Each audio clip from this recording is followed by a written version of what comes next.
Of a nightmare. Let's talk to Carl Heneghan, Professor of Evidence-Based Medicine.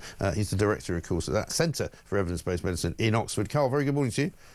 Good morning, Mike. Good to see you. Thanks for joining us. Let me play you a little clip first up of Kemi Badenoch, who was at the COVID inquiry, talking about public trust yesterday.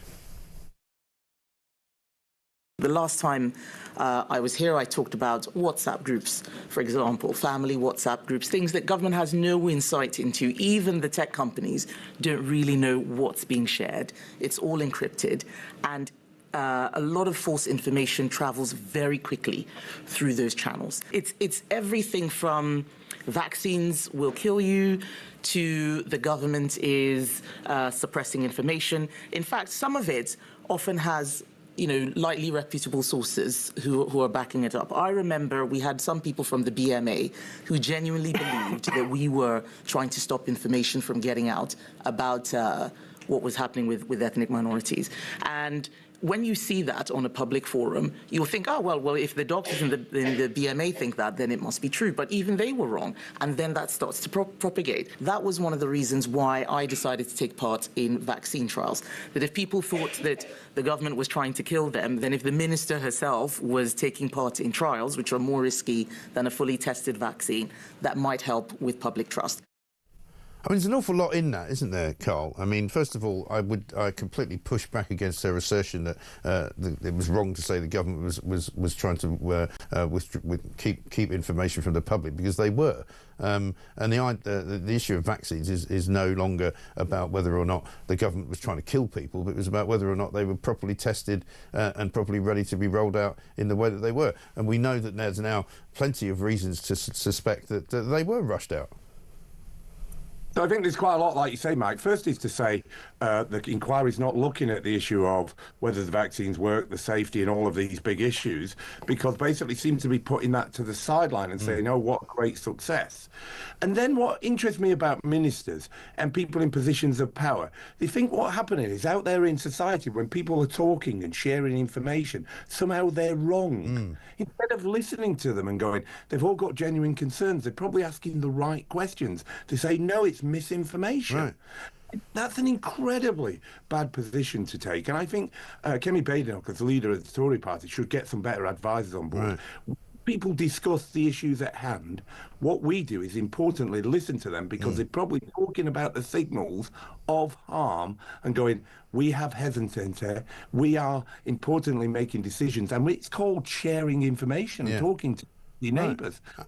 Absolutely right. And also, I mean, this new word that seems to have crept into the lexicon of government speak is misinformation, which is a very, very big word which covers a great many things. And we've got today Home Office review published talking about, how people who are peddling misinformation might in fact be somehow called right-wing extremists. It's completely bonkers. What people can't accept is, she said she participated in a trial. The reason she participated in the trial was to reduce uncertainty about the effects of a treatment like a vaccine.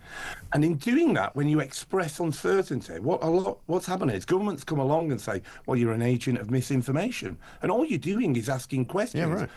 I'm not clear about the evidence. I'm not clear about the adverse events. Actually, what about if I'm a pregnant woman in all of this, right, where there was no trial evidence and I'm asking serious questions? Now, in doing so, that's the right response. What we need to start doing is we need to create a better evidence base. And that's absolutely right. Because I remember going back to the pregnancy question. I mean, pregnant women were given counter and different advice depending on who they asked. At one point it was safe, another point it wasn't safe, then it was safe again. And I mean, if I was about to be a father, then I think I would have been very concerned about what my partner was going to have to do about getting a vaccine or not. Yeah, and I think, look, this pregnancy issue is really important. There was a trial that was supposed to report by 2022. It's still not published, its results. So it's still up in the air. What is the effect in this age group where you've got not just the concerns about the woman, but the unborn child? Yeah. And that's where people start to ask questions. And I think what was happening among many of these ethnicities, they were asking the right questions, and their hesitancy didn't put them at risk, because by time of 21, 22, we'd gone into the Omicron variant, which was much less severe in its reaction, and therefore they were making, as far as I'm concerned, appropriate questions, asking the right issues. And what Kemi Badenoch come along and said, well, let's all paint it as misinformation, which I think is the completely wrong strategy. Exactly. And was it not proven at the end of COVID that basically there were differences in the way that different ethnic minorities were affected by the disease, and some ethnic minorities were much more badly affected by it? Yeah, particularly early on in the early waves, what we saw is many ethnicities do very badly. In doing so, what happened is there was a failure to protect many people in the front line. Early on in 2020. Now, that's the issue they should be looking at. What should we be doing when we understand very rapidly some people do worse than others? And that is not being asked by this pandemic. It seems to be all about the big data. What's the data response? What's the WhatsApp responses? In fact, this inquiry is going to be the most costly ever, Mike. Yeah. It's going to be hundreds of millions of pounds when we're short of cash. And to be honest with you, it's not really going to get to the important issues.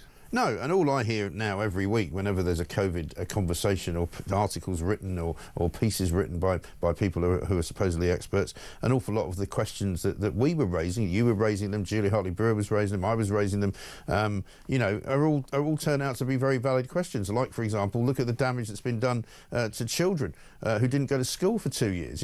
We're now reaping the rewards of that and finding out that there's an awful lot of anxiety, there's an awful lot of, insecurity, there's an awful lot of introverts now in their teenage years because they should never have been told to stay away from school in the first place, and suddenly everybody now agrees.